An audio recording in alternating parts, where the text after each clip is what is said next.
আসছি আমি। শোন,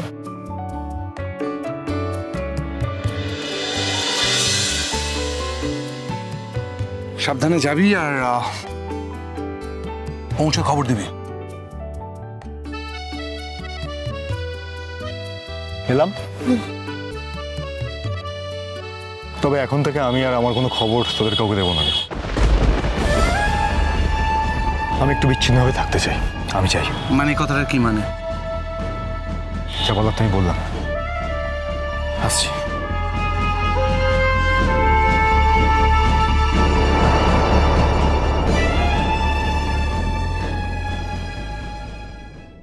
হ্যাঁ, সব দিক থেকেই একেবারে ছেঁটে ফেলে দিয়েছো আমাকে, নির্মূল করে দিয়েছো আমায়। ভালো ভালো, খুব ভালো। তুমি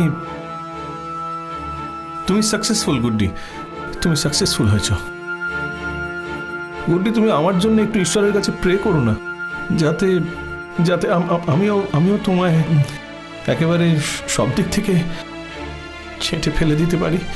ঈশ্বরের কাছে আমি এটাই প্রার্থনা করবো যুধাজিৎ, আমি যেন আর কোনোদিনও তোমার লাইফে বিড়ম্বনা না বাড়াই। হ্যাঁ, তুমি আমাকে ছেটে ফেলতে পারবে কিনা সেটা তো এখন আমি বলতে পারছি না। কি করে বলি বলো তো? সেই উত্তরটা সময় দেবে। তবে সেই মনের জোরটা তোমাকে রাখতে হবে। ভালো থেকো যুধাজিৎ, আমি তোমার একজন শুভাকাঙ্ক্ষী, আর সারা জীবন আমি তোমার এই শুভাকাঙ্ক্ষী হয়ে থাকবো। তোমার ঋণ আমি কোনোদিনও শোধ করতে পারবো না। গুড্ডি প্লিজ, ঋণ নিয়ে কথা বলো না। তোমার ঋণ আমি নিতে পারবো না। তোমার ঋণের বোঝা অনেক গুড্ডি, অনেক। তার চেয়ে বরং তুমি অন্য যার কাছে ঋণী, তোমার ঋণটা তুমি তার কাছেই রেখে দাও। আমি আর কারোর কাছে ঋণী নই যুধাজিৎ। আমি যদি সত্যি কারোর কাছে ঋণী হয়ে থাকি তা শুধুমাত্র তোমার কাছে। কেন কেন কেন আমার কাছে কেন? তুমি অনুজের কাছে ঋণী নও? না, ওর কাছে আমার আর কোনো ঋণ নেই। ওকে আমি সমস্ত দিক থেকে ঋণ মুক্ত করে দিয়ে এসেছি। যদি এই জীবনে আমি সত্যি কারোর কাছে ঋণী হয়ে থাকি তা আর কারোর কাছে নয়, শুধুমাত্র তোমার কাছে। আমি অনার্ড, আমি ধন্য।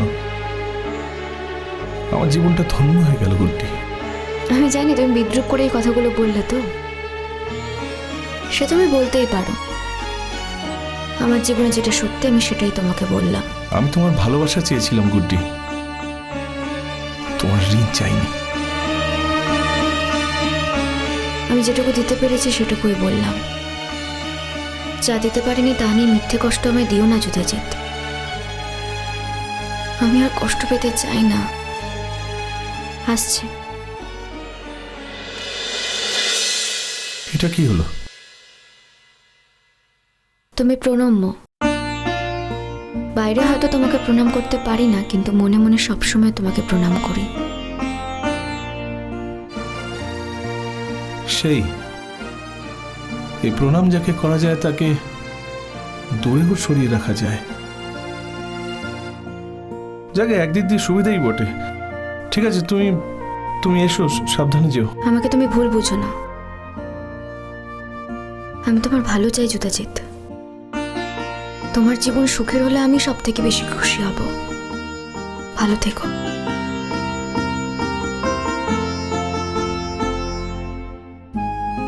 আসছে।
Yes, come in.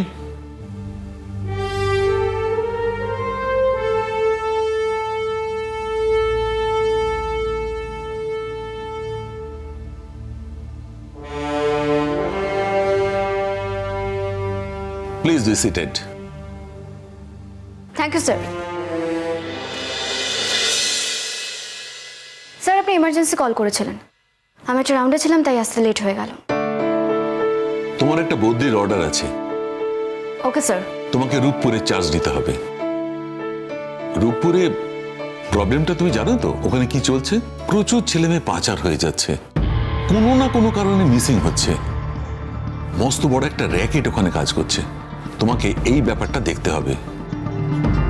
আমি ওখান থেকে পুরনো সেটআপ তুলে নিয়েছি, নতুন সেটআপ পাঠাচ্ছি, আর ওই রেঞ্জে একজন ডিআইজিও পাঠাচ্ছি। তোমার কাজ করতে সুবিধা হবে। I won't mind working with anybody sir. End of the day I will do my work. Sir আপনি যাকেই পাঠাবেন তিনি আমার জন্য উপযুক্ত বলে আমি মনে করব। Very nice. তোমার এই চ্যালেঞ্জটাই আমার সবচেয়ে ভালো লাগে। সেই জন্যই তুমি এত তাড়াতাড়ি এসপি হতে পেরেছো। পুরো মোহনডাঙ্গা তোমার কাছে চিরকাল কৃতজ্ঞ থাকবে। মোহনডাঙ্গার সমস্ত অফিসাররা আজ এখানে এসেছেন। ইনফ্যাক্ট শর্ট নোটিফিকেশনে বেশি অ্যারেঞ্জ করার সুযোগ ওরা পায়নি। কালকে ওরা তোমাকে একটা ফেয়ারওয়েল দিতে চায়। It's okay sir, I am honoured. তবে স্যার আমার মনে হয় এসবের আয়োজনের কোনো প্রয়োজন ছিল না। না আমি ঘুরেও তো আবার কখনো এখানে আসতেও পারি। আর এই ফেয়ারওয়েলটা হয়ে গেলে মনে হবে আমি আর কোনোদিনও হয়তো এখানে আসবো না। না না ম্যাম, আপনি আমাদের কাছে ইন্সপিরেশন, আমরা তা কখনোই ভুলতে পারবো না। আর তাছাড়া স্যারকে তো আমরা আগে রিকোয়েস্ট করেছি, মানে আজকে ইনফ্যাক্ট রিকোয়েস্ট করতেই এসেছি। অ্যাকচুয়ালি ওরা আমার কাছে দরবার করতে এসেছে তোমাকে যেন এই মুহূর্তে না সরাই। কিন্তু এখানকার অবস্থা অনেকটা সেটেলড। রূপপুরের অবস্থাটা খুব খারাপ। রূপপুর তোমাকে যেতেই হবে গুড্ডি। রূপপুরের মানুষ ওয়েট করছে একটা জাস্টিসের জন্য। আর আমি জানি এই জাস্টিস যারা দিতে পারবে তাদের মধ্যে তুমি একজন। Thank you sir, thank you so much. আপনি আমাকে যে আশীর্বাদটা করলেন আমি সারা জীবন সেটা মনে রাখবো। চেষ্টা করবো sir, I will try my level best. আর একটা কথা তুমি মনে করিয়ে দিই, তুমি বড্ড বেশি ডেয়ারিং। যে কোনো ধরনের রিস্কের মধ্যে তুমি ঢুকে যাও, সেটা করো না। তোমাকে আরেকটু বিবেচক হতে হবে, আরেকটু মেপে চলতে হবে। গুড্ডি, তোমাকে কিন্তু অনেক দূর যেতে হবে। সেই জন্য সামনের পথটা তুমি শেষ করে দিও না। সর্বশক্তি দিয়ে নিশ্চয়ই কাজ করবে, কিন্তু আরেকটু মেপে, আরেকটু ধীরে, আরেকটু ট্রাস্টেড অফিসারদের নিয়ে। তুমি সব জায়গায় যেভাবে ছুটে যাও সেভাবে যাওয়ার তোমার কথা নয়। হ্যাঁ স্যার, আসলে তখন না এসব কিছু মাথা থাকে না, তখন মনে হয় ওটাই আমার জীবনের লক্ষ্য। তবে স্যার এর ভালোর দিকও আছে, মন্দের দিকও আছে। আমি তোমাকে অন্য দিকটার ব্যাপারে সাবধান করলাম। ওই যে বললাম তুমি লম্বা রেসের ঘোড়া। শুধুমাত্র কটা দিনের জন্য খেলতে আসোনি। এই লম্বা রেসটা চালাতে গেলে তোমাকে তো এনার্জিটা ভেতরে ধরে রাখতে হবে, সাবধানও থাকতে হবে। আপনার কথা আমি মনে রাখবো sir. Thank you very much.